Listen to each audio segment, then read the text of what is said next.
Olá, professores, tudo bem? Sejam muito bem-vindos à Semana Vaganova, essa primeira aula bem especial que a gente está fazendo. Vocês me escutam bem? Me dá um joinha aqui. Sim? Tá. Se vocês quiserem abrir as câmeras, eu fico mais à vontade. Eu gosto de ver vocês aí me vendo e a gente interagindo. Tudo bem? Fiquem à vontade para perguntar também, ou escrever aqui no chat, ok? Sim? Vamos lá para essa semana bem especial? Então, hoje a gente vai falar, eu sempre falo isso, né? Eu não gosto de começar a falar do método sem antes trazer um pouco da parte histórica. Porque, principalmente o método Vaganova, a gente acreditou, né? A gente sempre foi levado a acreditar em muitas coisas que, na verdade, não são verdades, né? Fizeram a gente acreditar. Então, por muito tempo, todo mundo achava que o método Vaganova era só para aquele físico que hoje a gente fala os físicos das russas, né? Sem bunda, sem peito, extremamente magras. E a verdade é que quando a gente vai estudar um pouco da história, vai entender o contexto do método, a gente percebe que não era bem assim, tá? Então eu sempre gosto de começar trazendo esse panorama para a gente também entender o que a Vaganova pensou para criar.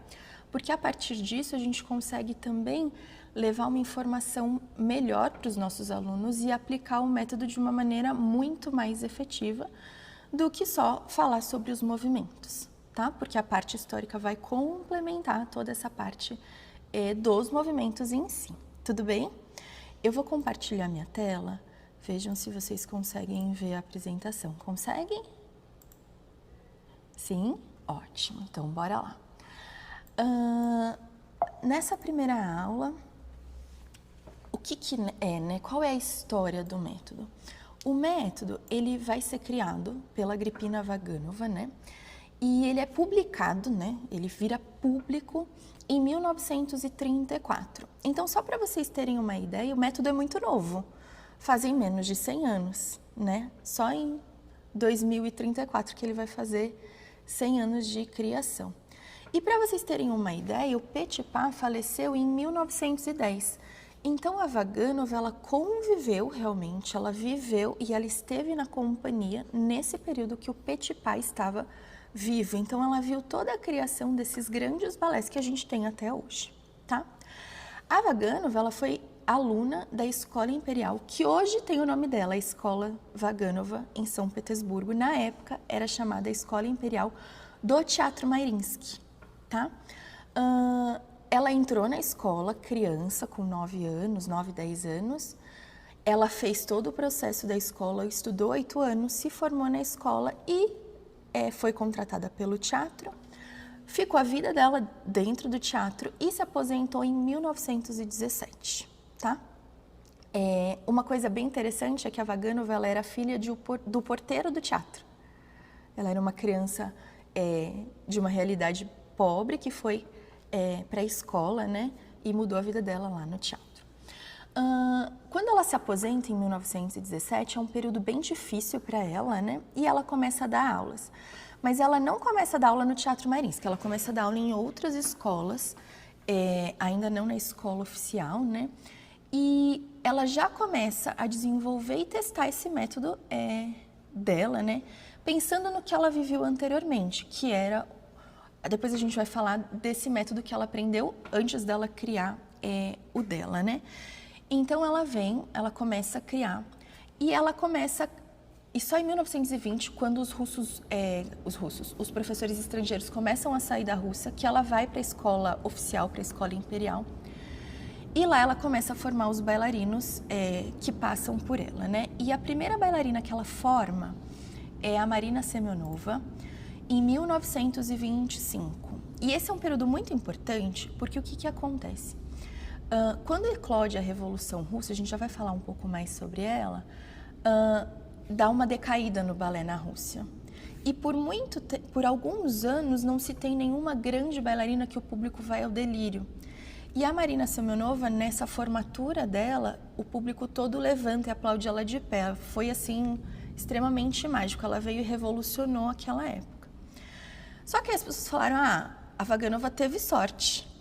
Ela teve uma aluna boa E ela fez essa aluna boa ser melhor ainda, né? Só que a Vaganova, ela era tinhosa, eu acho que muito como nós aqui no Brasil nós somos, né? A gente vai atrás dos nossos objetivos. E no ano seguinte ela forma a Olga Iordan, em 1926, e a Olga, ela é completamente diferente da Marina Semionova, assim, ela não tem, as características são completamente opostas da Marina, mas ainda assim as pessoas falam que a Vaganova teve sorte, ela pegou outra aluna muito boa e conseguiu formar. Aí em 1928 ela forma a grande Galina Ulanova, né? E aí nesse momento que ela começa a ser notada, aí as pessoas falam, então tem alguma coisa aí nesse método da Vaganova, porque ela tem vindo formando bailarinos assim sempre, né, com uma consistência muito boa, né? E o que acontece? A Vaganova, ela conhecia o trabalho de Petipa, então por que o método dá muito certo? Porque ela pega esse trabalho de Petipa e faz como se fosse uma bíblia, né, do método que ela cria, né? E o Petipa, inclusive, ele nem gostava da Vaganova, ele chamava ela de pavorosa, falava que ela não era bonita. A Vaganova, ela tinha uma cabeça um pouco maior, assim, do que o corpo, ele falava que era desproporcional. E ela conhecia todo esse trabalho de Petipa, e apesar dele não gostar dela, ela tinha muito respeito e apreço por esse trabalho, e ela sabia tudo que o Petipa queria num bailarino, que precisava para dançar um balé dele, né? Até porque ela estava lá nas criações dos grandes balés, e com isso ela começa a formar o método dela, pensando em chegar nesse nível final para conseguir dançar um balé do Petipa. E esse nível final era o dançar um grand pas de deux, porque foi o Petipa que criou a forma, né, dos grand pas de deux. Vocês sabem que é o grand pas de deux, que é composto pelo pas de deux, a variação feminina, a variação masculina e a coda, que é a parte mais difícil de um balé. Então a Vaganova, nesse método dela, ela estrutura ele para que ao final o aluno consiga dar conta de dançar um grand pas de deux. E conforme a gente vai estudando o programa, a gente vai entendendo como que ela consegue fazer isso, e ela faz isso de uma maneira muito primorosa. E aí eu gosto sempre de falar sobre o período que esse método foi criado, né? Lembra que eu falei da Revolução Russa? Em 1917, no ano que a Vaganova se aposenta, eclode, né? Começa a Revolução Russa, onde a Rússia vai se tornar um país socialista. Todo o período de revolução, as pessoas querem acabar com o que está acontecendo naquele momento, né? Querem apagar aquilo e querem começar uma nova história. Mas a Rússia percebeu que o balé era algo intrínseco, que eles não podiam perder. Então, eles achavam que aquela forma que eles tinham de balé naquele momento na Rússia era atrasada, não era atual, mas que ela era muito importante para a cultura russa. E a Vaganova, eu falo assim, ela estava no lugar certo na hora certa. Porque ela acredita na revolução, então ela não foge. Os grandes professores dessa época fogem, né? Eles saem da Rússia, a Vaganova fica e ela está criando um novo método. Então ela está criando um novo método bem no momento em que a Rússia precisava de algo novo, mas que valorizasse o balé. Então, se não fosse talvez esse período, talvez nós não teríamos contato hoje com esse método que é um sucesso, né?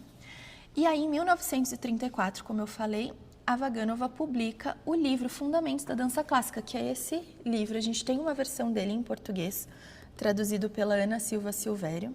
E, inclusive, quem for entrar na extensão, quem quiser continuar estudando depois, os 7 primeiros inscritos no curso completo ganham esse livro, além de mais 6 CDs de aula de balé, então, para complementar os estudos, né?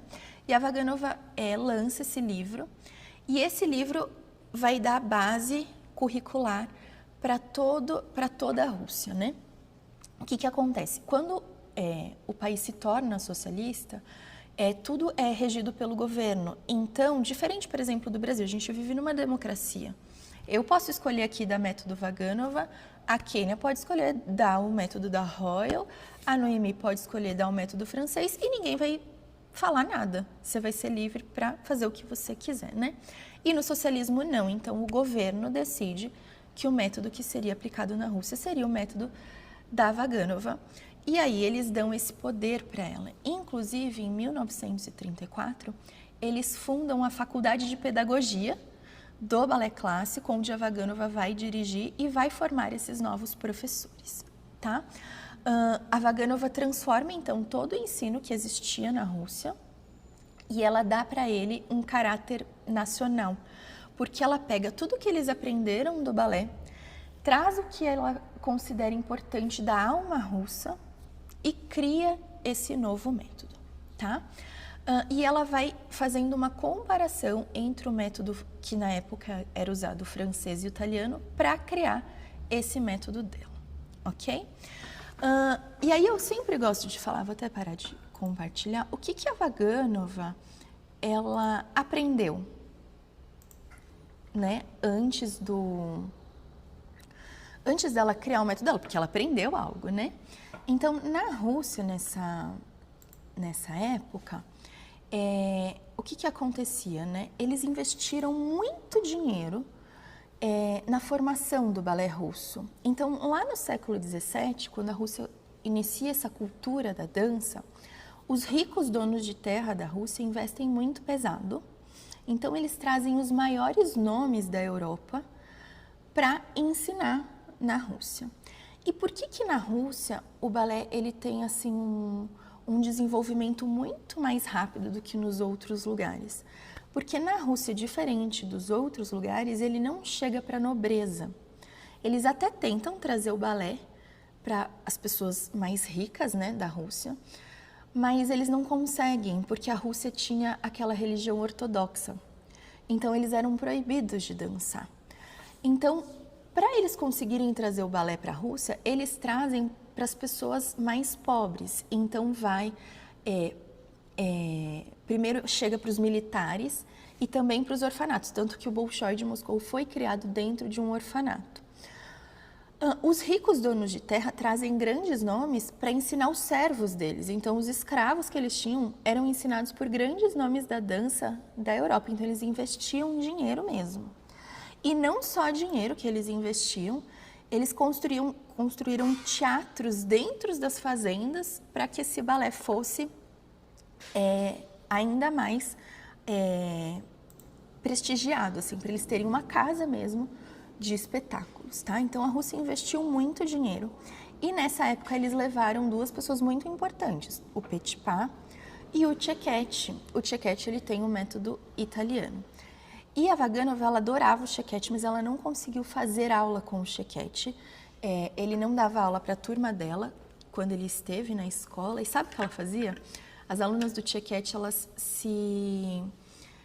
elas eram diferenciadas. Então, a Vaganova falava, eu quero saber o que ele dá para essas meninas, que eu quero ser diferenciada. Ela sempre teve essa alma pedagoga dentro dela. E aí, ela assistia no buraco da fechadura as aulas do Cecchetti. Ela acabava as aulas dela, corria para outra aula e ficava espiando por baixo da fechadura o que o Cecchetti dava, para depois ela praticar sozinha. Então, desde muito nova, ela já entendia que o que ela aprendia não era o suficiente, que ela queria mais, né? Ela foi buscando isso, tá? E como que eram essas aulas antes da Vaganova e por que o método dela ele é tão eficaz? Antes da Vaganova, a estrutura da aula era muito parecida com o que a gente já faz hoje. A gente tinha barra, a gente tinha centro, a gente tinha os saltos, a gente tinha as pontas. Mas a aula ela era montada de uma forma que o professor pensava mais nela no sentido coreográfico do que no sentido do desenvolvimento do que o aluno precisava.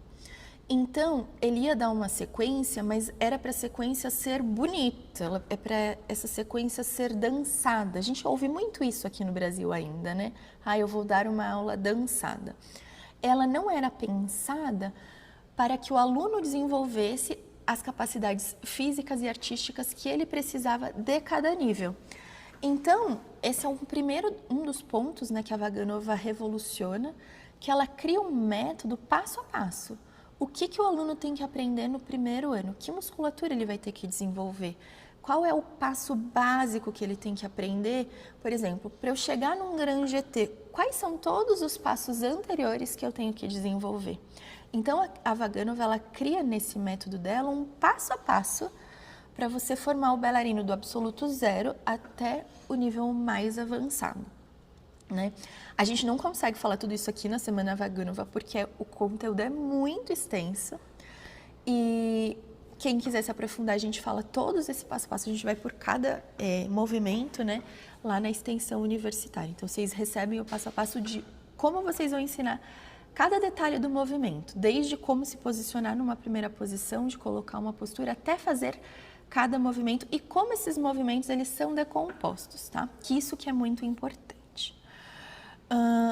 E o que era o método nessa época? Na verdade, não era um método, né? Porque o método, a gente fala que é um método quando ele tem o caminho a seguir do ponto A até o ponto B, né? O ponto inicial até o ponto final. Esse é o método que a Vaganova criou. Nessa época a gente chama de técnica e é considerada a técnica imperial. Por quê? É uma mistura do método francês com o método italiano, junto da alma russa. Então, o que acontecia nessa época? Os russos, eles iam, por exemplo, a Vaganova, ele ia na aula de um professor francês para pegar as características daquele método francês. Mas ele sentia que naquele método, a gente já vai ver todas essas diferenças. Naquele método, faltavam alguns detalhes. Então, ele ia para a aula do método italiano para pegar essa outra parte que ele não tinha no método francês. E os russos, como têm uma alma forte, colocavam um pouco dessa alma, né, das danças russas, dessa parte mais acrobata, mais enérgica, e formaram uma técnica que a gente chama de técnica imperial russa. E aí eu gosto de pontuar que muitas vezes no Brasil os professores falam assim, eu tive aula com um professor russo e eu aplico o método Vaganova. E muitas vezes não é o método Vaganova. Tá? Essa pessoa está mentindo? Não, essa pessoa não está mentindo. Ela talvez estudou com um professor russo, mas o método é muito novo. Lembra que eu falei? Ele foi criado em 1934. Nessa época já tinham saído muitos russos da Rússia que já estavam espalhados pelo mundo todo através dos balés russos de Diaghilev, vocês já ouviram falar. E eles passavam essa técnica imperial que eles tinham. Então, as pessoas muitas vezes confundem. Eu aprendi com um professor russo e eu sei o método Vaganova, mas às vezes não é o método Vaganova, é ainda essa técnica imperial. Só para vocês terem um parâmetro, a Mariolineva, do Rio de Janeiro, que fundou, né, a escola Mariolineva, ela é antes da Vaganova, ela sai da Rússia em 1910. Então, muitas pessoas falam, no Rio é método Vaganova. Na verdade, não é.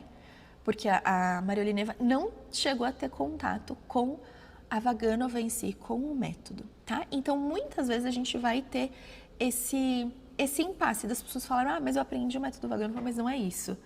Então, na verdade, tem essa confusão pelas datas, tá? Dúvidas até aí? Ficou claro isso? Eu vou compartilhar de novo a minha tela para a gente fazer um comparativo do que era, né, o método, o que tinha no método italiano, o que tinha no método francês e como a Vaganova transformou isso no método dela. É muito importante também ressaltar que às vezes as pessoas falam, o método Vaganova é uma mistura desses métodos todos, e na verdade não é, tá? Ela pega cada técnica, né, que ela aprende e ela desenvolve de uma forma biomecânica, ela faz um estudo do movimento para criar o método dela. Então, não é uma coisa aleatória jogada, é uma coisa extremamente pensada. Eu sempre falo assim, toda vez que eu leio o programa de ensino, eu fico mais apaixonada, porque eu sempre percebo assim, uma coisa a mais que eu ainda não tinha visto, que vai fazer diferença no próximo movimento, ou às vezes eu estou tendo alguma dificuldade num ano mais avançado, falo, nossa, eu esqueci de algum ponto. Daí eu volto a ler o programa, aí eu falo, achei o ponto que eu esqueci. Talvez eu pulei, ou esse aluno não teve acesso a esse detalhe, a essa correção. Então, a Vaganova fez tudo muito pensado, não foi nada jogado, tá? Vocês estão vendo minha tela, né? Aqui. Então, os italianos. O que eles tinham, os italianos? Eles tinham, primeiro, uma plástica dos braços e das mãos muito angulosas. Então, o braço ou era muito esticado, ou era muito dobrado. Ele era muito tenso, né? E as transferências entre um braço e outro, entre os port de bras, elas eram feitas sem o uso do allongé. Então, deixa eu levantar aqui. Ao invés de eu trocar o braço, por exemplo, da segunda para a preparatória, fazendo um allongé, deixando isso mais leve, eles só fechavam o braço. Então, o braço ficava mais mecânico, né? Ao mesmo tempo, os franceses eram muito suaves, eles eram muito graciosos, então eles tinham essa leveza que os italianos não tinham. Só que a Vaganova achava que eles eram muito frouxos, as poses eram caídas. Então, o que vai acontecer? Quando você vê os braços franceses, eles são mais relaxadinhos, então às vezes o cotovelo é caído, ou vocês vão ver muito essa pose, sabe? Muito delicadinho. E aí a Vaganova fala, tá demais também, não precisa ser tanto, ele precisa ter um pouquinho mais de energia nesse movimento. E aí, essa plástica suave dos franceses fazia eles serem menos virtuosos, porque os braços, eles eram tão, como eu posso falar, tão graciosos que eles não ajudam nos movimentos. Os italianos já usam o braço no movimento, mas eles usam tanto que eles ficam virtuosos, mas não fica dançado, fica muito rígido. Então, ela tira isso, assim, essa parte angulosa dos italianos, tira essa frouxidão muito grande dos franceses, mas traz essa plástica suave para formar os braços dela, né? Então, ela elimina todas as linhas angulares e ela pensa sempre numa linha fluida nos braços, tá? Então, o braço sempre tem que ter uma aparência fluida, uma maneira mais arredondada. Então, ele não vai ser nem muito esticado, ele não vai ser muito dobrado. E ela acrescenta a tudo isso uma inclinação da parte superior do corpo. Daqui a pouco a gente vai testar tudo isso no nosso corpo para a gente ver, né? Para que o movimento também fique mais elástico. Usando o corpo, ela vai dar uma leveza, uma ajuda para o movimento e vai deixar ele muito mais dançado, tá?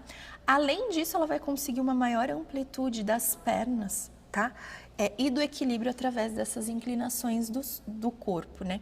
Então, eu sempre falo, às vezes a gente olha os vídeos russos, realmente elas têm pernas muito altas, mas mesmo quem não tem tanta amplitude de perna, usar essa inclinação do corpo vai ganhar mais amplitude de perna. Então, a perna vai subir por conta disso, né? Então, como eu falei, os italianos vão ser super virtuosos, tanto que são eles que criam os 32 fêtés, esses passos mais difíceis. Os franceses não são virtuosos, eles são muito delicados, por conta desse braço, que não é tão forte, que não é tão enérgico. Tá? Então, o braço ele limita a virtuosidade. E os italianos têm uma coisa que é muito boa, que a Vaganova traz, que é o aplombe sólido. Tá?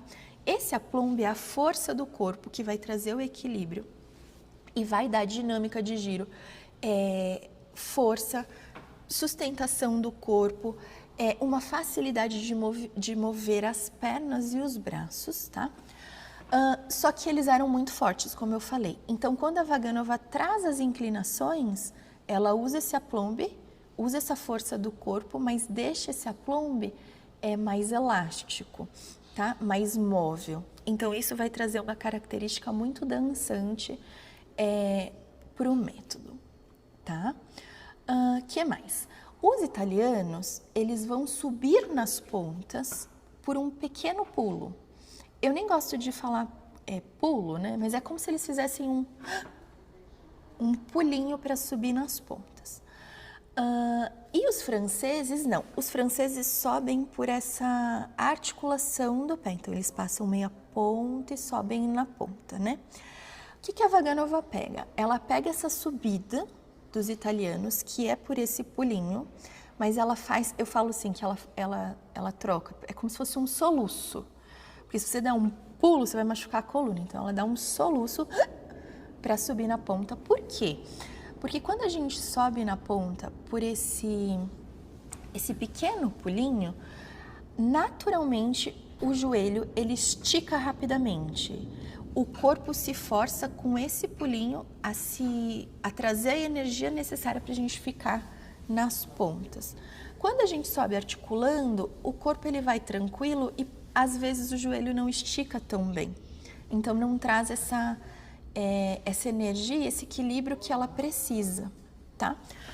Mas para descer ela vai usar sim essa descida articulada dos franceses, tá? Então eles vão subir por um pulinho, vão descer articulados, mas em alguns momentos eles também vão precisar descer por pulinho, dependendo do movimento, tá? E aí a Vaganova, né, e os russos em si, eles achavam que os italianos, apesar de serem muito virtuosos, eles não eram tão artistas. Eles tinham uma carência de poética, sabe? Um pouco mais do artista mesmo, era muito mais uma coisa circense do que dançante. E os franceses já eram muito mais dançantes, então ela faz um contraponto, tá? A Vaganova, ela reorganiza todo o balé e ela elimina tudo que é supérfluo do italiano e do francês. Ela pega realmente o que ela acha importante e fundamental, tá? Ela insiste sempre em usar o corpo inteiro em vez de uma única parte do corpo. Então, a gente sempre vai trabalhar no método Vaganova a conexão e a coordenação da cabeça, dos braços, das pernas e do corpo ao mesmo tempo. Essa é uma coordenação que vai ser construída. Quando eu falo assim, às vezes parece assim, mas Estefânia, todo método tem que ser coordenado. Sim, todo método tem que ser coordenado. Mas a forma como ela constrói essa coordenação é mais clara e mais fácil de ensinar o aluno. Tá? E a gente vai percebendo durante esse processo de ensino como essa coordenação acaba chegando em todo e qualquer aluno que a gente tenha na sala.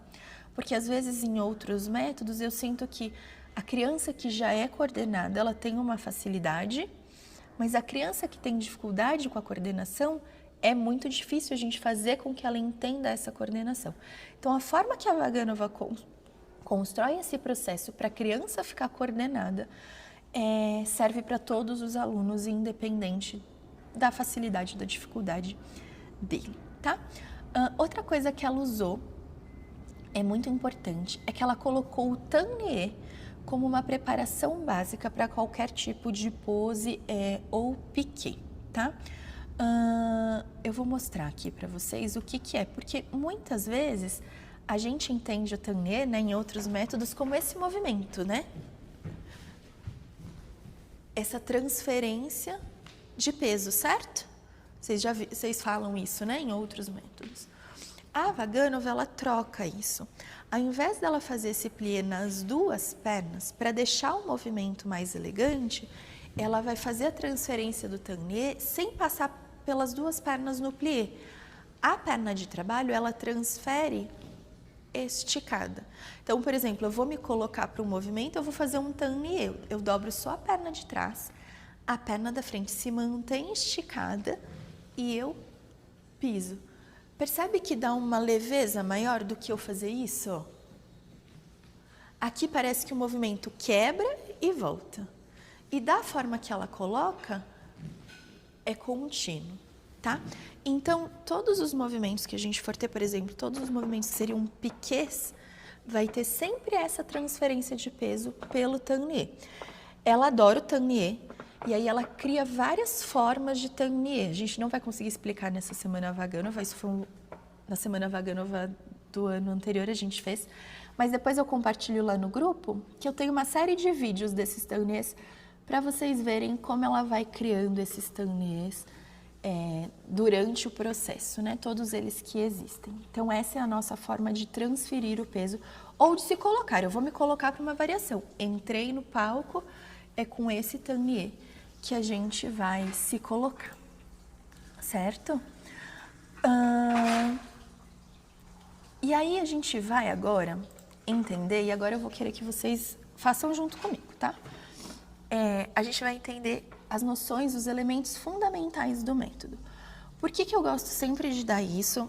Em toda semana Vaganova eu reforço isso, Porque se a gente não tiver esse fundamento, de nada adianta eu saber, por exemplo, toda a nomenclatura do método.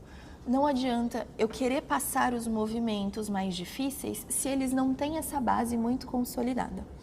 E esses elementos fundamentais que eu vou dar aqui hoje, vocês vão usar para o resto da vida. Então, vocês vão estar numa aula lá do 8º ano com as meninas com 15, 16, 17 anos. Muitas vezes, as correções principais vão ser os elementos fundamentais e não vai ser a forma da execução do exercício, porque normalmente é a parte fundamental que falta. Então, quando a gente tem esse, como eu posso falar, esse controle, esse domínio dos elementos fundamentais, já é 50% do caminho andado. Saber a nomenclatura, que é um pouco diferente, é um detalhe. Entender como ensinar os movimentos é uma segunda fase, tá? A Isabel levantou a mão. Pode falar, Isabel. Vê se você consegue ativar seu som.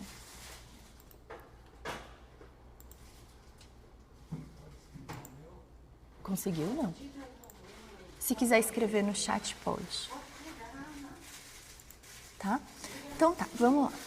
Então, a primeira coisa que eu falei, né, é que a Vaganova vai criar um método que mexa o corpo inteiro, que o aluno vai dançar com o corpo inteiro. A gente vai ter que criar essa coordenação entre braço, perna, cabeça e corpo ao mesmo tempo, tá?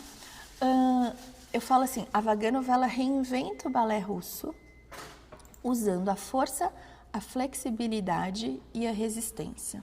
Então, a força vai vir muito através do aplombe, que a gente vai fazer daqui a pouco. A flexibilidade através das inclinações. E a resistência, porque ela vai criar movimentos e sequências com o tempo mais longas, para que o aluno tenha resistência, porque lembram que ela queria que ao final da formação ele dance um Grand-pas-de-deux? E querendo ou não, para se dançar um Grand-pas-de-deux, a gente precisa ter muita resistência, né? Porque um Grand-pas-de-deux demora o quê?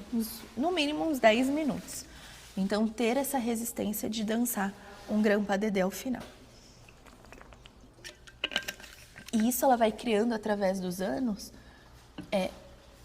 pela progressão técnica e das contagens dos movimentos. Então, a gente vai ganhando essa resistência, tá? Que mais? O método Vaganova também, ele vai esclarecer todas as terminologias que ficam meio confusas nas outras, as nomenclaturas que ficam confusas em outras metodologias.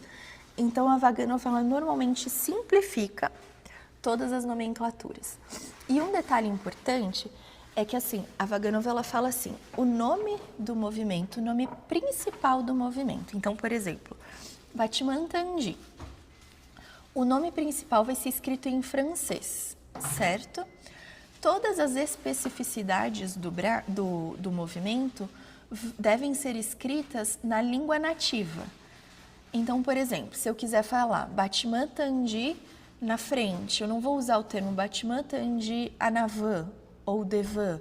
Eu posso usar, mas em cada país vai usar o seu termo. Então, no Brasil, a gente vai escrever na frente. Em russo, eles vão escrever na frente em russo. Em italiano, eles vão escrever na frente em italiano. Nos Estados Unidos, forward. Entende? Então, as especificidades do movimento vai ser sempre na língua nativa. Por quê? Porque lembra que ela simplifica tudo? Quando ela faz isso, o que ela se preocupa durante a aula? Que o aluno tenha o entendimento do corpo e do movimento, mais às vezes do que da nomenclatura. Então, você imagina uma criança, vai lá, de 9, 10 anos, aprendendo balé. Ela tem que pensar na postura que ela vai ter, em como ela vai fazer esse exercício, na contagem do movimento, em como ela vai mexer esse pé, para onde ela tem que abrir e na sequência, certo? Então, são muitas coisas que a criança tem que pensar. E aí eu ainda dificulto, porque eu falo para ela que o Battement tendu é devant. E a criança ainda tem que decorar que o devant e fazer essa associação que o devant é na frente. Entende? Então, para deixar o processo mais fácil, as especificidades ela deixa na língua nativa. Stefânia, a gente nunca vai falar em francês? A gente pode falar, e eu acho importante a gente ensinar. Mas o ponto principal não é que elas decorem que na frente é devant, e sim que elas entendam todo o caminho, tudo que elas precisam trabalhar no corpo delas para chegar nesse battement tendu na frente, e que não vai mudar se eu falar devant ou na frente, concordam? Sim, então ela deixa isso mais fácil, tá? E aí a gente vai para o aplombe, que é a coisa mais importante do método, tá? O que é o aplombe? Eu adoro essa palavra porque eu acho ela uma palavra bonita, né? Os alunos também vão gostar, eu tenho que segurar meu aplombe.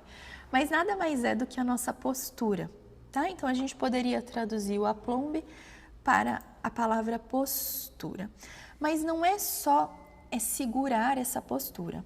O aplombe, ele tem que estar firme, a postura tem que estar forte, ao mesmo tempo flexível para que a gente consiga fazer os movimentos, tá? E ela precisa ser flexível e ela precisa poder se mover, porque às vezes a gente pede a postura e eles ficam rígidos, e aí eles não conseguem se mexer, e a gente perde toda a parte dançada, a parte artística, tá?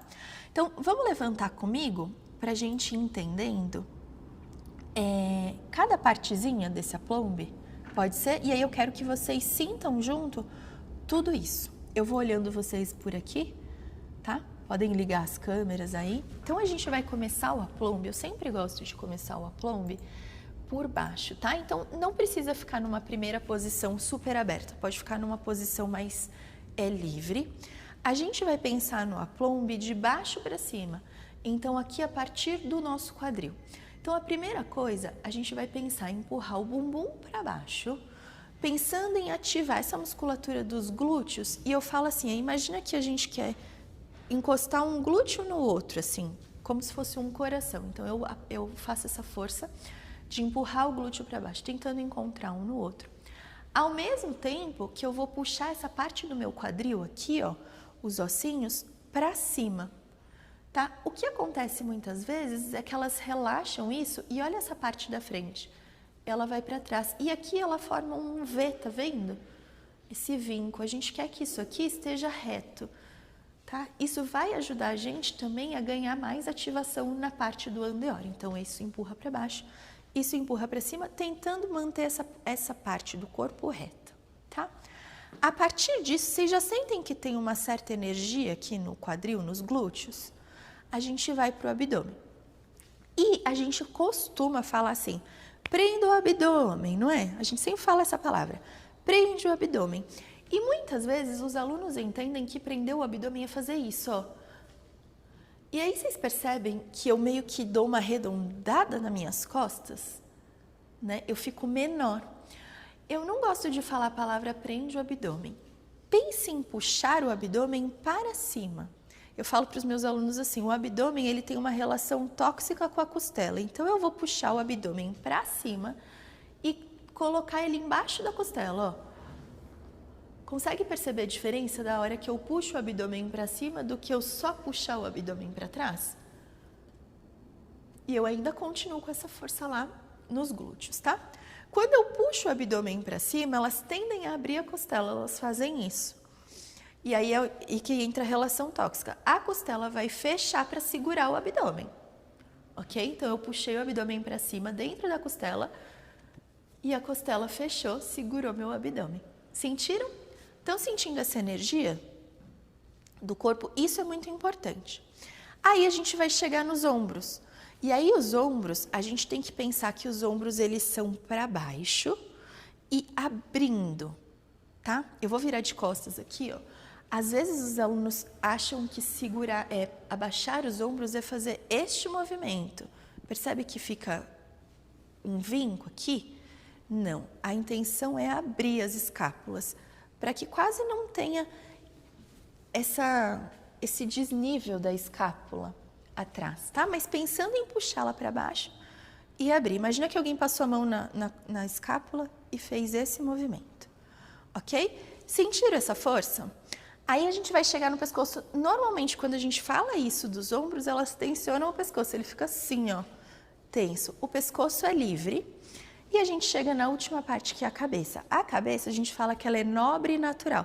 Então, ela tem um leve crescer desse queixo. Ele é um pouquinho para cima, ele não vai ficar reto, tá? Quando ele fica reto, usa-se muito no método Bournonville, que é a cabeça mais reta. No Vaganov, a gente sempre vai ter essa cabeça um pouquinho para cima, um narizinho mais empinado. Eu falo para as minhas alunas assim, bailarina é metida. A gente fica com esse queixo assim, ó, mais metida. Mas só dentro da sala de aula. Fora da sala de aula a gente não pode. Sentir essa energia? Tenta ativar tudo junto agora. Coloca lá. Sentiu tudo? Agora, a partir disso, a gente não pode estar travado, a gente não pode estar duro. Assim, ó, eu não consigo me mexer. Eu tenho que estar com essa energia e eu tenho que poder ir para o lado e voltar e manter essa energia. Ir para frente, voltar e manter essa energia. Mexer meus braços e manter essa energia. E mexer minhas pernas também. Vocês vão sentir, tenta travar tudo. Se eu travar tudo, vocês vão perceber que é difícil mexer minha perna, ó.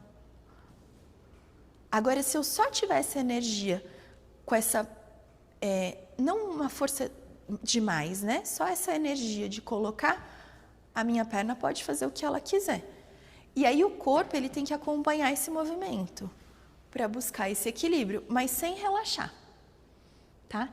Então, ou elas às vezes fazem assim, ó, por exemplo, vou fazer um Battiman-Tandi, relaxada. Elas até fazem, mas percebe que não é gostoso de ver? Agora, quando eu coloco a plombe, olha como a perna sai com mais naturalidade. Parece que o movimento fica mais leve, mais fluido. Sentiram? Então, isso é o ponto principal que a gente vai buscar sempre, ok? Não importa qual movimento a gente vai estar fazendo, a gente vai estar sempre buscando esse aplombe. E a gente fala que esse é o ponto principal porque, normalmente, o problema do aluno não é o movimento. Às vezes é só o aplombe. Então, por exemplo, eu vou subir numa meia ponta, eu preciso fazer um movimento no relevé. Às vezes ele não está com a postura dos ombros bem colocada, está relaxado. Então é difícil ele ficar nessa meia ponta. Quando ele ativa, ele consegue ficar e fazer o que ele precisa. Percebem? Então, muitas vezes o movimento não está acontecendo da forma correta, porque o aplombe não está bem colocado. Então, a partir de hoje, quando vocês forem dar aula, não precisa ser aula do método Vaganov. Se vocês trouxerem essa consciência do aplombe, a aula já vai mudar. Os alunos já vão ter um entendimento muito maior do corpo, tá? Isso também é uma coisa que a gente vai falar para sempre. Teoricamente, durante o progresso do método, nos anos iniciais, é uma coisa que a gente vai buscar todo dia. Então, a cada exercício que eles começam, a gente vai, aluno por aluno, corrigindo esse aplombe, para eles estarem na postura correta, para então poder começar esse exercício. A partir dos anos intermediários, teoricamente, a gente não deveria mais pedir isso para os alunos. Isso já deve ser natural. Mas, a gente vai pedir isso para o resto da vida. Tá? Vai chegar lá no último ano, eles se formando, já vai falar, olha o aplombe, olha essa postura, porque eles começam a ficar preguiçosos também, sabe? Então, vão conseguindo fazer as coisas e acabam esquecendo os elementos fundamentais. Então, eu falo que o aplombe é a coisa que a gente mais vai usar, ok? Agora a gente vai falar sobre as mãos, tá? Lembra que a gente falou que os italianos eram muito tensos, os franceses eram muito moles, a Vaganov ela é o meio termo. Então, eu gosto de falar assim, a mão da Vaganov é bem tranquila. Façam assim, ó, relaxa a mão. Deixa a mão pendurada.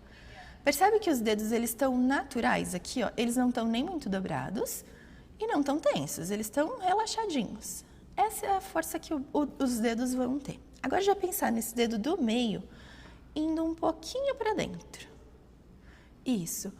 O último dedo ele é um pouquinho só mais para fora do que o outro. Eles não vão estar juntos assim. Ele está um pouquinho mais e eles não se grudam. Eles estão relaxados. Esse dedo que está mais para dentro, a gente vai pensar que o dedão vai encostar nessa parte, ó. Tá vendo? É. Cuidado, porque às vezes eles fazem isso. Isso é do método Balanchine, da técnica de Balanchine, que a mão fica mais arredondada. Como a Vaganova quer linhas fluidas, assim a linha fica quebrada. Então, a gente pega aqui, porque olha como a mão fica mais longa. Conseguem perceber? E os dedos não têm tensão, então eles não levaram choque, tá? Eles não estão grudados, eles estão relaxadinhos. E essa é a mão. Com o tempo, quando a mão é arredondada, a gente pede para ele segurar, mas com o tempo eles não precisam segurar.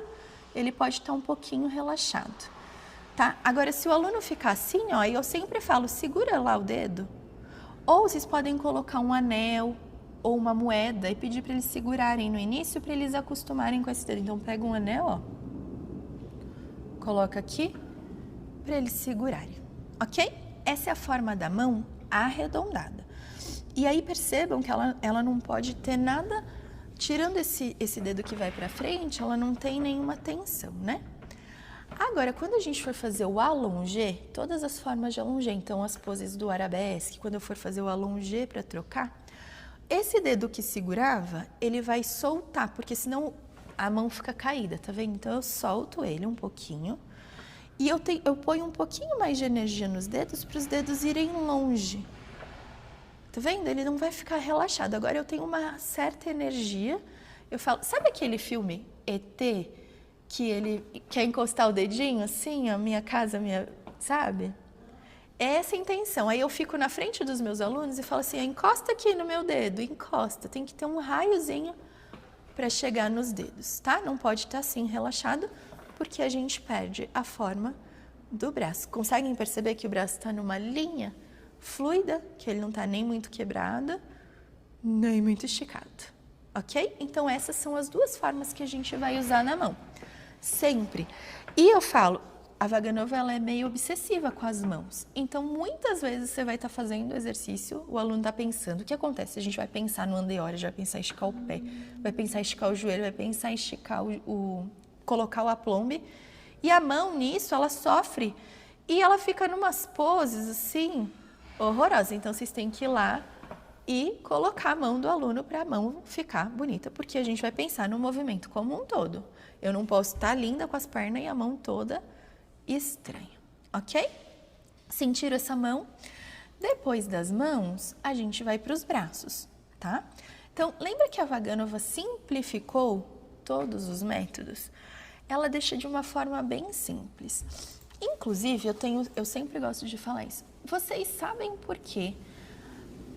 Não sei se já pararam para pensar. Em todos os métodos, não importa qual método, as posições dos pés são iguais. Já perceberam isso? Primeira, segunda, terceira, quarta e quinta. A única coisa que troca é os paralelos, né? Que alguns chamam de cestas, outros chamam de pés paralelos, enfim. É a única que troca. Mas todos os métodos têm a mesma nomenclatura de pés. E por que eles não têm a mesma nomenclatura de braços? Já pararam para pensar nisso? Não, né? Uma coisa simples. Por quê?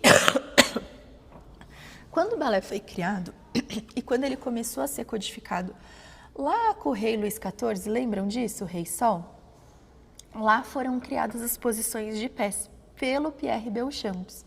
Então, ele criou 5 posições de pés. Mas, nessa época, ele não codificou os braços, até porque não poderia se levantar o braço para o rei. Então, na época do rei Luís XIV, se a gente fizesse uma terceira posição, que o braço fosse para cima, isso era uma afronta ao rei, você podia ser decapitado, você acredita nisso? Então, se você for olhar nessa época, os braços são sempre baixos, as mulheres às vezes segurando as saias, os braços são sempre mais baixos. A nomenclatura de braço só vai aparecer no século XVII, então já no século XVII já tem o método francês, já tem o método italiano, né? E aí cada um vai criar a sua nomenclatura de braços, por isso que a gente tem diferentes nomenclaturas. A Vaganova, ela deixou a nomenclatura bem fácil, ela criou 4 posições, preparatória, primeira, segunda e terceira. Então, todas as outras posições, elas vão ser derivadas dessas. Então, a gente vai ver agora cada uma e vai entender as derivações, tá? Vamos começar, vamos fazer junto comigo. Primeiro a gente pensa na mão, já pensaram nas mãos? Sim? Então, a gente vai colocar agora as mãos, o aplombe e o braço, tá? Vamos começar pela posição preparatória, que é sempre a posição que a gente vai iniciar os movimentos. A posição preparatória, ela é como se fosse um círculo, ok? Pensem nela, põe a mão assim no meio da coxa. Ela é exatamente na frente da coxa, ó. Ela não é uma posição mais aberta, nem grudada. Exatamente no meio, ok? E algumas pessoas falam que a gente tem, tipo, 3 dedos de distância entre uma mão e a outra. E ela não é encostada na perna, ela tem essa leve distância da perna, ok? Pra gente não amassar a nossa saia. Então, eu falo que é mais ou menos 1 palmo de distância pra gente colocar a preparatória, ok? Sintam lá o aplombe. Agora, o que a gente vai pensar? Eu gosto de pensar no braço com as formas andeor e andedã. Então, vamos começar por cima. Os ombros, eles são para fora, certo? Então, eles são andeor. Então, eu coloquei lá o aplombe, o ombro andeor, para o ombro não fechar. E a gente vai pensar do ombro até o cotovelo na forma andedã. Então, eu vou puxar esse cotovelo para frente, mas o ombro continua para trás. Eu não posso puxar o cotovelo e o ombro para frente. Sentiram essa energia? Quando eu viro o cotovelo andedã, a mão naturalmente ela vira um pouquinho, tá vendo? Então eu vou pensar do cotovelo até a mão na forma andeor. Se eu olhar assim para baixo, eu consigo ver a palma da minha mão. Se eu tiver assim, eu olhar para baixo, eu só vou ver meu dedo, eu não vou ver a palma da minha mão. Então quando eu olhar para baixo, eu tenho que ver essa forma. E aí, eu quero que vocês pensem, lembra das linhas arredondadas? Eu não posso ter pontas. Então, por exemplo, se eu dobrar muito o meu cotovelo, tem uma ponta aqui, tá vendo? Tem um formato triangular. Esse formato tem que estar redondo, perceberam? A minha mão, se eu fechar muito, triangulou aqui, não ficou redondo, tá vendo? Então, eu tenho que ter esse formato contínuo do braço. E cuidado que as crianças, principalmente, elas têm mania de fechar ele um pouquinho aqui, ó. Se a gente tiver uma saia, aquelas saias normais, assim, que não são as saias compridas, eu falo que o braço é um pouquinho maior que a saia, para ele ficar nessa forma arredondada. E eu também não posso esticar, alguns alunos fazem isso, aí eu tenho uma forma quadrada, não uma forma redonda. Então, sentiram a energia do braço? Outra coisa, imagina aqui, ó, essa parte de baixo, que tem alguma coisa que vai inflar e vai levar isso para frente. Isso não pode estar relaxado, percebem? Ele infla. Eu falo para as minhas alunas, isso, perfeito, gente. Sabe o avião? Quando ele vai aterrissar, nas asas, não sei se vocês já repararam, ele tem tipo umas plaquinhas que as asas fazem assim, elas levantam, sabe? Para frear o avião. Essa parte aqui do braço é como se fosse essas asinhas que elas vão levantar, ó, e vão ajudar a gente depois em outros movimentos, tá? Então, elas têm que ter esse controle muscular de colocação do braço, ok? Depois a gente vai para a primeira posição. A primeira posição é só a gente subir o braço com essa energia, pensando em subir pelo cotovelo, não pela mão, porque senão o cotovelo vai cair. Sobe pelo cotovelo e põe ele na linha do umbigo, tá? Nem muito alto, nem muito baixo, ó. Ele tá exatamente na linha do umbigo. E, novamente, ele tem que estar com essa forma arredondada. Eu não posso dobrar ele muito, porque ficou uma ponta. Eu não posso esticar ele muito, porque senão parece que estou segurando uma barriga lá na frente. Isso. E a sensação, eu falo assim, imagina que vocês estão segurando uma criança no colo. A gente segura a criança assim no colo, a gente puxa para cima. Isso, essa é a energia, sem subir os ombros, tá? E de novo, andeor, andedã. Andeor dos ombros, andedã do cotovelo, andeor das mãos. Se eu olhar para a minha mão, eu vou ver toda a palma da minha mão. Ok? Coloquem lá, deixa eu ver. Sintam o aplombe. Isso aí. André, pode esconder um pouquinho. Isso, o dedo. Ótimo. Kênia, pode abrir mais seus ombros. Põe um pouquinho mais de energia nos ombros. Isso, e agora o cotovelo para cima. Isso, é uma força oposta. Perfeito, ótimo, Priscila. Isso, Isabelle. Lindo, Beatriz, perfeito. Roberta, muito bom. Isso aí. Agora a gente vai para a segunda. A segunda é um pouquinho mais difícil de todas, tá? A segunda tem um porém. A gente fala que a segunda é uma posição ao lado, certo? Mas na verdade não. Eu gosto de falar que a segunda ela é numa diagonal. Se a segunda ficar muito ao lado, com o tempo a gente até pode usar ela bem ao lado. Mas para os anos iniciais é muito difícil delas terem controle do aplombe. Lembram do aplombe? Se eu levo o braço muito para trás, naturalmente a minha costela vai ficar mais aberta. Então a gente pensa nesse braço numa diagonal. Então pense em esticar o braço assim, ó, numa diagonal, na diagonal frente. E a gente vai arredondar. Isso. Se eu tivesse uma barra, aqui que eu não tô com a barra. Embaixo do braço é uma barra, assim, ó. Eu ponho em cima da barra, vejo, e subo. Eu não posso estar com o cotovelo caído, nem os dedos caídos, tá? Normalmente é isso que elas fazem. Então, a gente pode pensar no andeor e andedor de novo. Andeor dos ombros, andedor do cotovelo para ele subir e andeor da mão, porque às vezes elas ficam assim, ó. A palma da mão tá aqui. Se eu colocar os dois braços, uma palma da mão tá olhando para a outra. Elas não estão escondidas, elas não podem estar caídas. Uma olha para a outra, exatamente. Lembra da asinha do avião? Pensa aqui embaixo nessa asinha do avião, que vai ajudar a segurar o braço. Conseguem sentir que tem uma energia boa no braço? Essa energia vai me ajudar depois nos movimentos que a gente precisa fazer meia ponta. Se ela cair, ela puxa meu corpo para baixo, tá? Isso. Lindo, Keila. Ok? Isso aí. Não tensiona seu pescoço, Priscila. Relaxa o pescoço. A gente põe a energia no braço naturalmente, ó. Vem pra cá. Não, aqui tem que estar livre. Ok? Isso mesmo. E a nossa última posição é a terceira, tá? A terceira, ela também não é exatamente em cima da cabeça. Porque, de novo, lembram da força do aplombe? A gente não quer perder o aplombe, a gente precisa segurar esse aplombe. Então, a nossa terceira, ela é um pouquinho para frente. Na linha da testa, se vocês quiserem colocar a mão na testa e levar o braço para cima, é essa posição. Exatamente.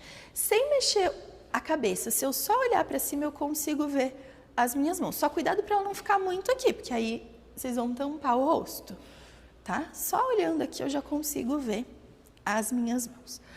E aí aqui, na terceira, de novo, a gente precisa pensar igual lá na preparatória, tudo arredondado, não pode estar pequeno, ó, ou muito grande, ou com a mão caída, coração, elas adoram fazer coração, né? Tem que segurar essa mão para ficar esse círculo, isso.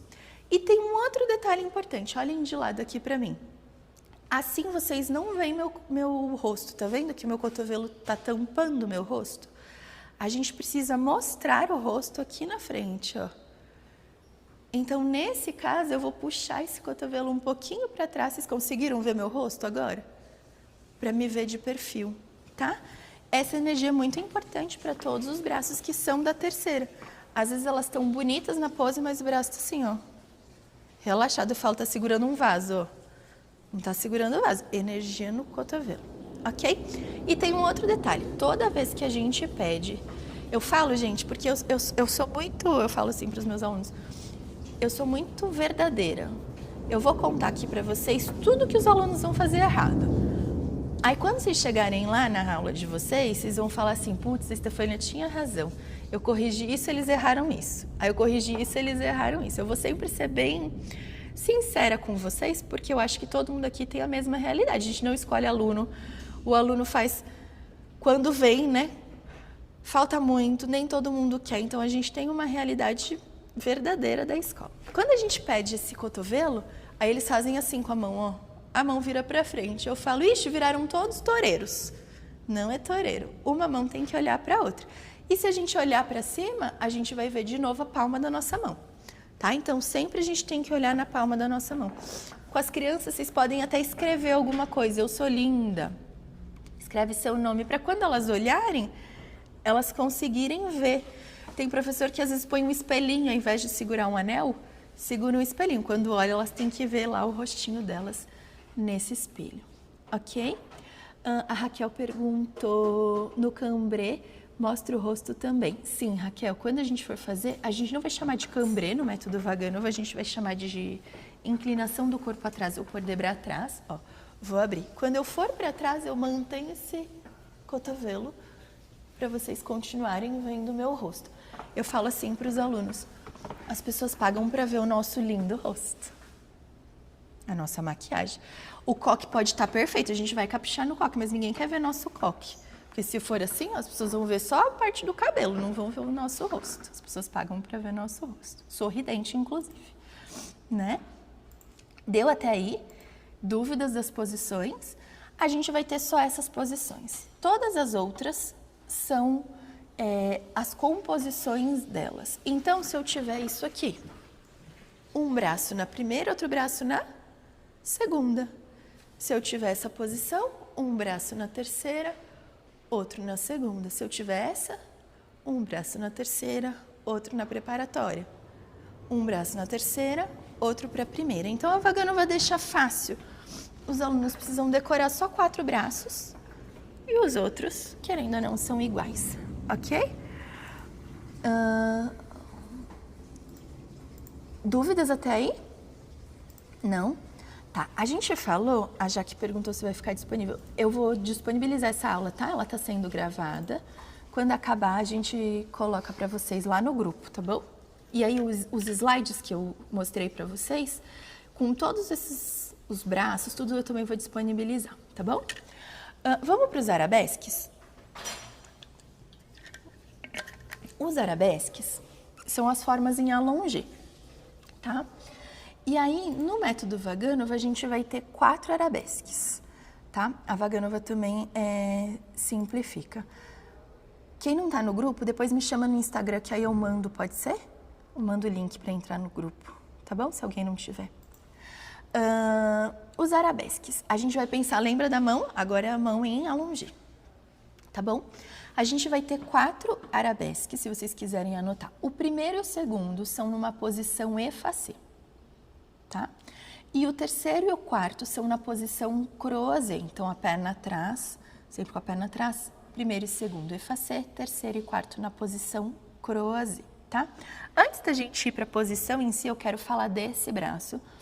E eu sempre falo que esse braço às vezes abre assim um boom na cabeça de vocês, tá? A gente não pode fazer o arabesque com o braço esticado, porque parece tenso, percebe? Ele não tá fluido, ele não tá dançado, ele não tá artístico.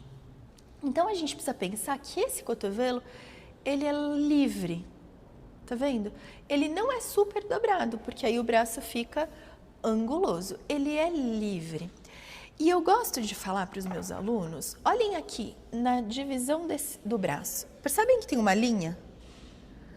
Essa linha, neste momento, está olhando para vocês, dá para ver essa parte do cotovelo? Se eu estico, ela olha para vocês, ó. Essa parte, ela tem que olhar para cima, ó. Eu tenho que dobrar o meu cotovelo e essa parte olha para cima. No começo, isso, Andréia, certinho, no começo às vezes é meio complexo de entender, porque eles até soltam o cotovelo, mas se eu soltar assim, olha de frente, ele tá arredondado para fora. E aqui tá olhando para o lado, e ele é para cima, tá vendo? O cotovelo para baixo. Isso. É uma coordenação estranha, que muitas vezes a gente não pensa. Então, faz uma primeira e pensa em levar o cotovelo para baixo e o braço para o allongé. Mas só um pouquinho, não deixa dobrar muito, ok? E aqui precisa ter essa linha contínua com a energia dos dedinhos. Eu não posso quebrar os dedinhos lá em cima. Ou eu não posso fazer assim, ó. Se tivesse uma água, ela ia voltar. Ela tem que ir lá até a pontinha dos dedos, ok? E um outro detalhe é que o arabesque, ele não é exatamente na minha frente, tá vendo? Porque aí ele fica numa posição estranha. Ele é na linha do meu ombro, certo? Então, quando a gente faz primeira posição, eu não penso em trazer o cotovelo para dentro. Eu penso em trazer a mão para a linha do cotovelo, que aí ele vai ficar exatamente no ombro, ok? Não deixa ele fazer isso. Eu falo, parece que tá apertando o peito, assim, ó. E se eu for pôr os 2 braços, vai ficar assim, tá? Então, ele é sempre nessa linha dos meus ombros, ok? Muito bem. E nesse arabesque, a gente vai pensar que um braço é na frente do ombro, e o outro braço é exatamente do lado, tá? no primeiro momento. E ainda é legal que vocês peçam para elas, imagina que alguém está querendo me empurrar para abrir o braço, eu vou fazer uma força de fechar esse braço um pouquinho. Não fechando muito, mas só essa energia. Porque senão elas fazem isso, ó. E aí, ó, o alinhamento do corpo e o aplombe a gente já perdeu. Então, a gente vai segurar. A Juliana perguntou, sim, os arabesques são epulemãs. O epulemã são todas as poses que a gente sai da posição anface. Então, aqui anface. Virei para um dos pontos, a gente já está em epulemã. E daí, os epulemãs, eles se dividem em croisé, effacé e écarté. Tá? E os arabesques são em croisé ou em effacé, então são epulemãs, tá? Então eu falo, é que a gente não fala, né? Senão o nome completo seria, por exemplo, epulemã, croisé na frente, epulemã, effacé atrás, certo? Mas são todos epulemãs, tá? Vamos lá, então? O primeiro arabesque vai ser numa posição effacé, então a gente vai estar... eu não falei dos pontos da sala, que a gente vai usar para se localizar. Vamos falar isso antes de ir para a posição do arabesque.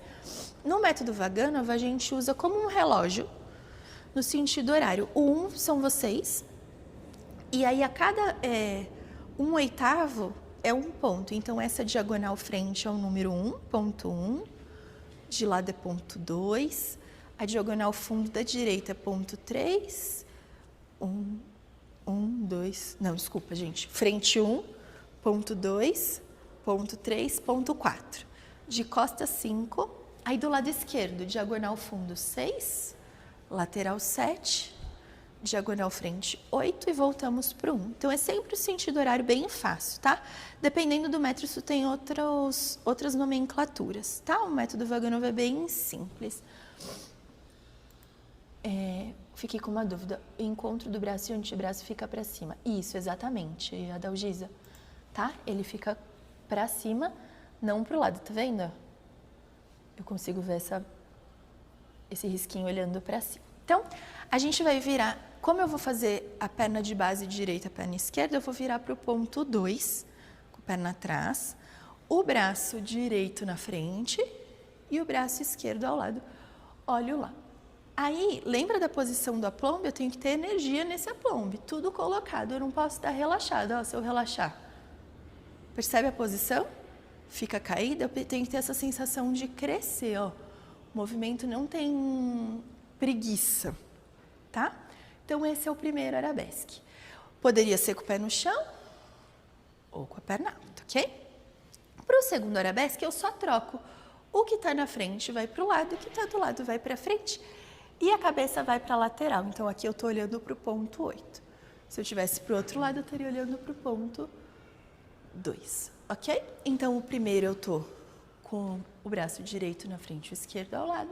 O segundo eu troco e troco a cabeça. Cuidado para esse braço, deixa eu mostrar assim, para esse braço não fazer isso, ok? Senão eu perco minha postura de novo, do lado do braço, ok? Em effacé, primeiro e segundo. Para ir para o terceiro, volta o braço para o primeiro arabesque. Voltou? Agora troca a pose para o croisé. Esse é o terceiro. Ok? O quarto arabesque, ele é um pouco mais difícil. Pensa no segundo arabesque, troca o braço. Só que a gente vai ter uma torção. Eu vou levar esse braço lá atrás e já vou explicar mais como a gente vai para terminar nessa pose. Ok? Então, perceberam? Effacé. Primeiro. Segundo. Para ir para o terceiro, volta o braço. Troca a perna. Para ir para o quarto, troca o braço. E aí a gente vai ter essa torção, a gente vai falar dela agora. Ok? Sim? Então são esses os 4 arabesques.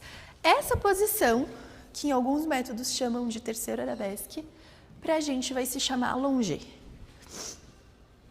Só allongé. E a gente vai ter várias posições em allongé, essa é uma delas. Certo? Dúvidas até aí? Tranquilo? Agora, vamos para o quarto arabesque. No quarto arabesque, o que acontece? Elas acham que é mandar um braço para frente e outro para trás. E aí, olha como a gente fica estranho. É uma ilusão de ótica. Eu falo, bailarina adora trabalhar com ilusão de ótica. Nós somos um pouco mágicas nesse sentido, tá? O O quarto arabesque, ele é uma torção do corpo. Então, pensa lá naquele abdômen do aplombe que puxa para cima e a gente vai torcer o corpo para um lado e para o outro. Conseguem perceber? Isso. Agora a gente vai acrescentar o braço. O braço, faz o braço da segunda, coloca ele a longer. Isso. Pensando lá naquela linha fluida, sem quebrar. Sem mexer o braço vai se manter ao lado. Eu vou crescer, puxar esse abdômen e eu vou levar para o quarto arabesque. Deixa eu mostrar de lado, ó, tô aqui. O meu braço vai continuar de lado, só que a minha cabeça vai olhar para frente, ó. Quem torceu foi o aplombe, foi as costas, tá? E por isso a gente tem que estar sempre pensando nesse abdômen para cima, para ter espaço. Se ele ficar aqui, ó, vai doer a coluna e o movimento vai ficar estranho, ok? Vamos tentar fazer esse quarto arabesque? Então, juntas, põe o braço na segunda, allonger, puxa o abdômen, vou girar para levar o braço direito na frente, a cabeça fica aqui para mim. Isso, esse braço que está atrás, ele não precisa ir lá para trás muito, ó, ele ainda aparece aí para vocês, tá vendo? Volta para o outro lado. O braço continua aparecendo lá. Agora eu vou fazer lá no croisé, a gente está lá no croisé com a pontinha atrás. Cresce, allonger, e eu vou torcer para o lado da perna de trás, ó. E aí a gente vai ter só um pouquinho mais da inclinação do braço um pouquinho mais alto da frente para ter essa diagonal do corpo. É diferente de fazer isso, conseguem perceber? Deixa eu mostrar assim, ó.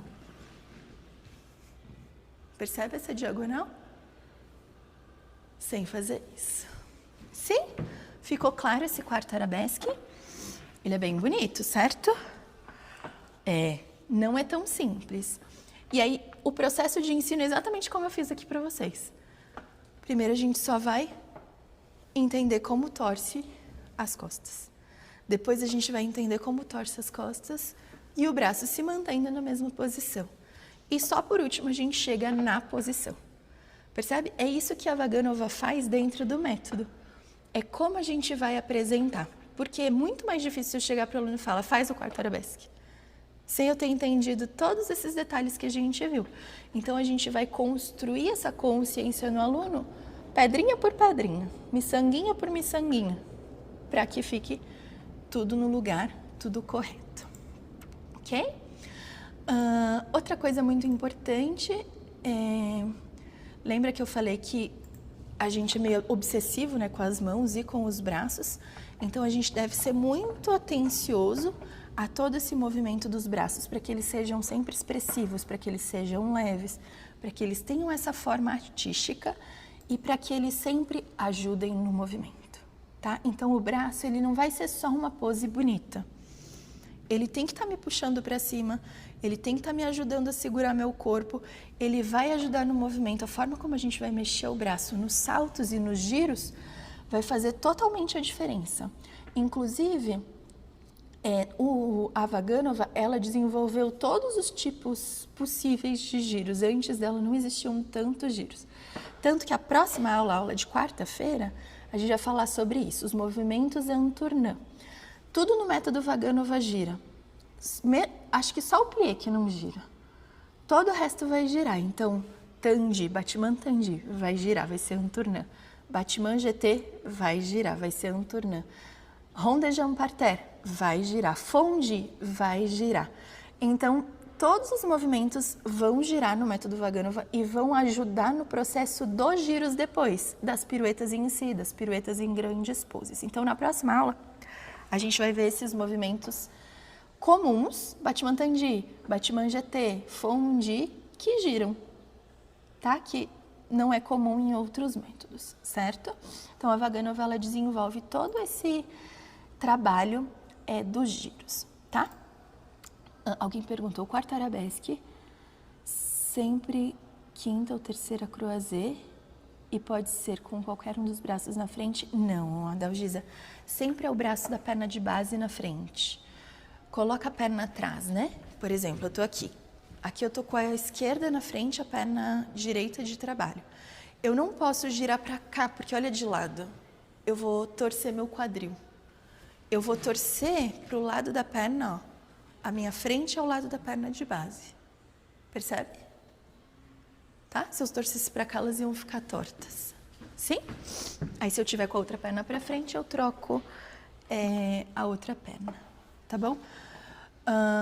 Dúvidas até aí? Tirei essa dúvida. Vamos para mais um detalhe do método que a gente vai usar muito e que é aquilo que eu falei sobre as inclinações que vão ajudar as pernas. No método Vaganov, a gente vai ter a inclinação do corpo e basicamente vai ser isso. Quando a minha perna estiver na frente, não importa em qual movimento, Batman Tandi, Batman GT, Grand Batman, Adágio, quando eu tiver minha perna na frente, a inclinação do meu corpo vai ser para trás. Então, eu tô com a perna, lembra do aplombe, ativo o aplombe, puxo o abdômen para cima e a gente vai inclinar na linha das escápulas, para trás, ok? A gente não pode inclinar aqui na lombar, percebe? Que a gente fica com isso para frente. Então, eu gosto de falar assim para os meus alunos, imagina uma pasta de dente. Quando a gente vai apertar a pasta de dente, a gente aperta ela de baixo para cima, certo? E aí lá em cima a pasta foi apertada e ela sai só lá em cima. Então imagina que o nosso aplombe, lembra, veio de baixo para cima, apertou. Quando chega aqui nas escápulas, ele sai, ele faz a inclinação para trás. Tentem fazer aí. Agora, com essa ativação do abdômen e com essa inclinação, eu vou conseguir subir a minha perna mais alta. Se eu ficar com a inclinação reta, olha a diferença da minha perna. Conseguem perceber? Eu estou fazendo a mesma força, mas minha perna não passa mais do que 90 graus. Então, quando a gente vê as bailarinas russas com as pernas muito altas, não é só facilidade física. É essa inclinação do corpo que vai fazer total diferença. Mas o que acontece? Os alunos querem levantar a perna sem o abdômen, eles querem levantar a perna pela perna. Então, eles estão com a inclinação, mas querem fazer isso, ó. O abdômen não está preso embaixo da costela, então a perna não sobe. Quando eu ativo o abdômen, a perna sobe, ok? Então, toda vez que eu tiver a perna na frente, a inclinação é para trás, para a gente ter essa linha em diagonal, ok? Quando for atrás, a inclinação é um pouquinho para frente, mas eu não penso em arredondar. Eu só levo levemente as costas para manter essa linha, percebe? Do corpo para trás. E, novamente, a gente vai dar espaço para a perna subir com essa inclinação. Se eu ficar com as costas retas, a minha perna não vai passar de 45 graus. Então, a gente usa essa inclinação para subir. Não vou soltar as costas, não é fazer isso, porque a perna não vai subir. É segurar esse aplombe, ó. Ativei o aplombe lá de baixo, inclinou, e conforme a perna sobe, a gente dá um pouquinho mais de espaço na inclinação, certo? E ao lado a gente vai ter a perna, a cabeça en face, e aí a gente vai sempre procurar esse alinhamento do corpo, ok? Isso.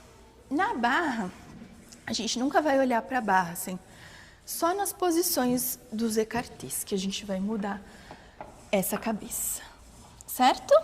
Dúvidas até aí? Ficou tudo tranquilo? Alguns detalhes a mais para a gente pensar, tá? No método Vaganov, a gente vai ter o sur le coup de pied. O sur le coup de pied a gente vai ter 3, tá? 2 na frente e 1 atrás, certo? O que é o sur le coup de pied? É aquela posição do pé. Em outros lugares, às vezes vocês chamam ela de coupé, tá? Só para vocês entenderem, coupé, ele é a ação, é o movimento. Coupé significa cortar. Então, eu posso fazer um coupé no sur le coup de pied. Se eu fizer isso aqui, ó, por exemplo, esse movimento é um coupé no sur le coup de pied. Então, a posição do pé é o sur le coup de pied. O coupé é o que a gente vai fazer. Mas, por exemplo, se eu fizer isso aqui, ó, eu posso considerar como um coupé, porque ele está soltando o ar. Ok? Então, só para vocês saberem a diferença. No Vaganova, a gente vai ter 3 sileco-de-pieds, 2 na frente e 1 atrás. O primeiro sileco-de-pied é o sileco-de-pied abraçado, a perna vai abraçar o tornozelo, tá? O segundo sileco-de-pied também vai ser na frente, mas a gente fala que ele é na frente condicional, que vai ser esse sileco-de-pied que é o mais usado em outros métodos, ok? Então, na frente condicional. Por que condicional, Estê? Porque esse abraçado, a gente vai usar ele sempre que a perna estiver esticada aqui, por exemplo, então movimentos como o frappé ou o petit battement, a gente vai abraçar. Ok? Quando eu tiver uma condição onde o meu joelho dobra o de base, não dá para eu abraçar, tá vendo? Então, o meu sileco-de-pied na frente vai ser o condicional na frente, porque eu tenho uma condição diferente. Eu dobro o meu joelho e aí eu vou ter o sileco-de-pied na frente sem abraçar, ok? Quando que eu uso um, quando eu uso outro? Frappés, petit batiments, a gente vai usar abraçado. Battement fondu em movimentos, por exemplo, tombé, condicional, ok? Sim. Por isso que o nosso frappé no método Vaganova é abraçado, tá? Ele não vai ser relaxado, não vai ser em flex, ok? E o último sileco-de-pied é o sileco-de-pied atrás, né? Que é normal para todos os métodos, calcanhar grudado, os dedinhos para trás. Um detalhe importante, lembram que a gente falou do aplombe? Que eu empurrava o bumbum para baixo e puxava esse quadril para cima? Esses ossinhos, quando a gente faz o sileco-de-pied, isso precisa estar acontecendo. Esse ossinho do quadril precisa puxar para cima. Se eu relaxar, olha o que acontece. E eu posso pedir para o meu aluno puxar para trás, mas ele não vai tão bem. Então, quando eu ativo esse bumbum e esse abdômen, naturalmente o meu joelho abre, tá bom? Então, quando vocês estiverem aí, não importa se vocês forem usar o método Vaganova ou não, tenho dificuldade em abrir o joelho é porque o quadril está na posição errada, tá? Então, aí vocês voltam para o aplombe. A Ju perguntou se esse movimento cortando seria o raccourci. Ju, o raccourci, se eu não me engano, é quando o movimento volta como se fosse um envelope, tá? No método Vaganova, a gente não chama nem envelope, nem raccourci, a gente vai chamar de passé. Então, traz o passé e abre o développé, ok? Só para entender, certo? Dúvidas até aí? A gente está acabando, eu sei que eu falo muito, gente, mas são muitos detalhes, tá? E a extensão é assim, quem quiser estudar na extensão vai ver que existem todos os detalhes, a gente fala, a gente estuda, a gente entende, ok? Para a gente terminar, eu vou falar dos épaulements, que alguém tinha perguntado, né? Os épaulements, a gente usa os pontos da sala, que a gente já viu. E aí a gente tem o épaulement croisé, effacé e o écarté, tá? Eles são subdivididos em pequenas e grandes poses também, tá? Então, às vezes, ao invés de falar para o aluno assim, eu tô numa primeira e numa segunda, a gente fala, eu tô numa pequena pose, mas eu mostro para o aluno. Tá? Ao invés de falar, eu estou numa terceira e numa segunda, eu falo, eu estou numa grande pose. O que é uma pequena e uma grande pose? Pequena pose são as poses, né, em croisé ou effacé, que o braço é até a segunda posição, né? Então, por exemplo, as poses aqui são pequenas poses. As poses que o braço tem um braço em terceiro ou o braço mais alto que a segunda, são grandes poses. Então, isso é uma grande pose, isso é uma grande pose. Isso é uma grande pose, independente da altura da perna, tá? Eu posso ter uma grande pose com a perna aqui e posso ter uma grande pose com a perna aqui, tá bom? Mas, normalmente, quando a pose é pequena, a perna é baixa e quando a pose é grande, a perna é alta, tá? Normalmente, só para vocês entenderem, ok? E aí como a gente explica, né, para os alunos como é o croisé, como é o effacé, como é o écarté. Croisé é tudo que cruza, então a gente sempre vai ver um X da perna, não importa se é na frente ou atrás. Então, quando eu fizer a pose, tem esse movimento de cruzar as pernas. Isso é croisé. Effacé, as pernas não se cruzam, elas estão abertas, percebem? Ó? A gente vê as duas pernas por completo. E o écarté, eu pergunto assim, e ao lado é o quê? Croisé ou effacé? Não é nenhum nem outro, é o écarté, ok? E quando a gente for ao lado, aí lembra que eu falei que quando era ao lado a cabeça era um face? No caso do écarté, não, aí a gente vai ter a cabeça. Quando o croisé devant, a cabeça é para a perna da frente, da perna do lado, né? Pequena ou alta, com uma leve inclinação das costas. E quando o écarté é derrière, ou écarté para trás, a cabeça é o contrário da perna. Então, eu não olho para a perna, eu olho para cá. Para cá. Porque lembra que as pessoas pagam para ver o quê? O nosso rosto. Lembram disso? E aí, se eu olhar para cá, as pessoas estão vendo o meu rosto ou o meu coque? O meu coque. Então, por isso que nos écartés derrière, a cabeça é o contrário da perna, ok? Sempre para a gente ver o rosto. Percebem que tudo está conectado. Uma informação conecta na próxima, e se a gente não souber os elementos fundamentais, a gente não vai conseguir progredir, ok? Outra coisa importante do método é o caráter artístico. Então, tudo que a gente for fazer, a gente tem que pensar em como a gente vai se mexer e como a gente vai dançar. E quando a gente fala em como vai dançar, muitas vezes a gente acha assim, que tem que sorrir. Né? A gente fala, tem que sorrir. Não, não é sorrir. Né? Então, por exemplo, se eu tô aqui numa primeira posição e eu só levar para a segunda, não teve dança. O ChatGPT poderia fazer isso, certo? Mas a gente vai dançar. Olha a diferença. Conseguem perceber? Eu acrescentei uma respiração, uma intenção do corpo. E eu não precisei sorrir. Eu só me expressei. Então, a gente vai buscar isso. Então, por exemplo, eu estou numa terceira posição, eu não vou só abrir para o lado. Eu vou crescer e colocar esse movimento. Exatamente, Kênia. Completamente diferente. A gente não precisou fazer nada. Né? Assim, não teve uma força a mais. Foi só um sentir do movimento. E isso a gente vai buscar dos alunos. E a gente vai ter que pedir, porque eles não sabem. Né? E às vezes a gente está assim, tão enlouquecido dando aula que a gente faz, vira para o lado, vem para frente, faz isso porque a gente quer que eles fiquem bonitinhos. E às vezes a gente perde de trazer essa expressividade. Então, isso também é muito importante. A gente não dá nada por dar. A gente pede tudo e a gente solicita tudo do aluno. Porque a gente pensa que o aluno... Quer dizer, a gente pensa não, o aluno chega lá sem saber.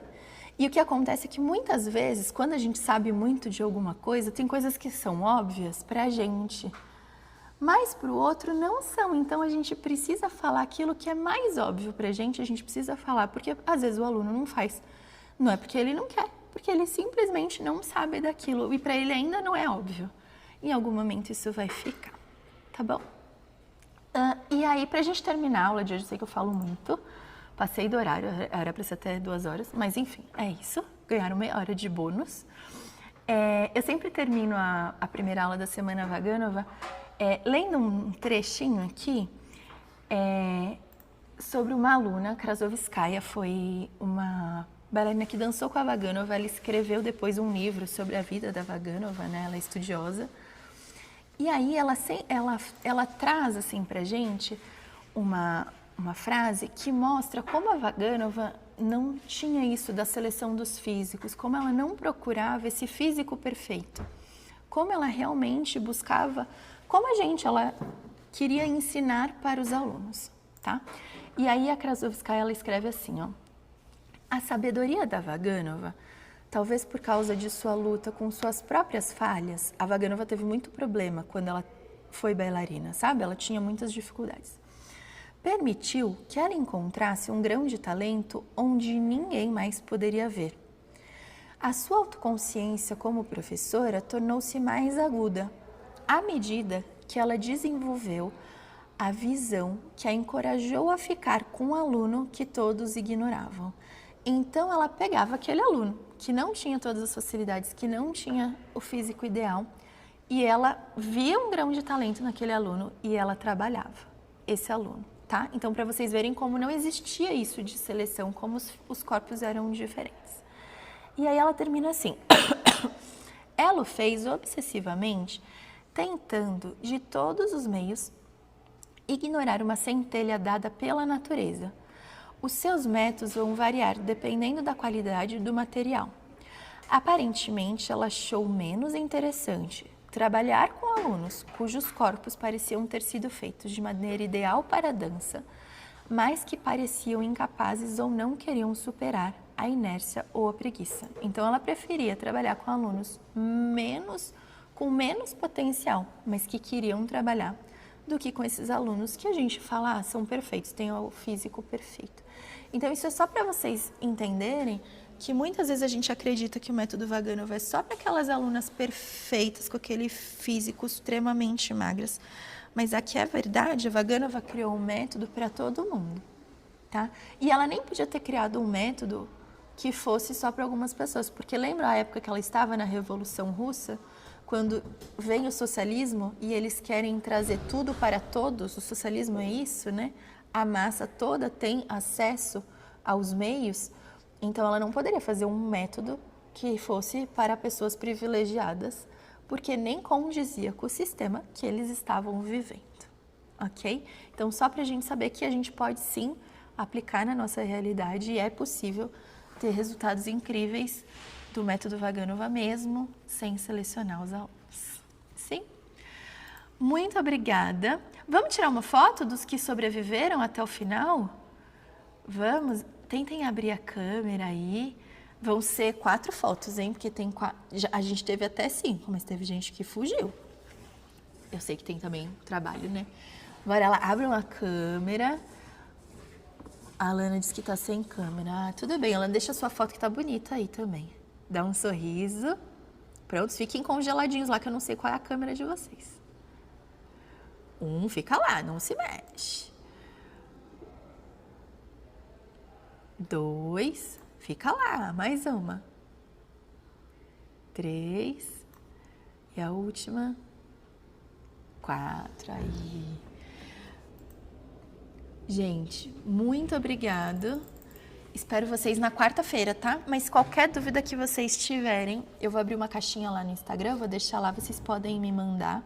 Se quiserem me marcar anotando, estudando, eu adoro ver que vocês estão estudando e que vocês querem aprender.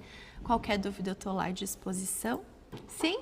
E vejo vocês na quarta-feira. Na quarta-feira, como eu falei, a gente vai falar sobre os movimentos en tournant. Movimentos que são simples, que a gente faz em todas as aulas, mas como eles vão girar e como eles vão fazer parte desse processo para as piruetas, como eles vão auxiliar nesse movimento dos giros mais para frente, tá bom? Muito obrigada, gente. Um beijo. Tchau, tchau.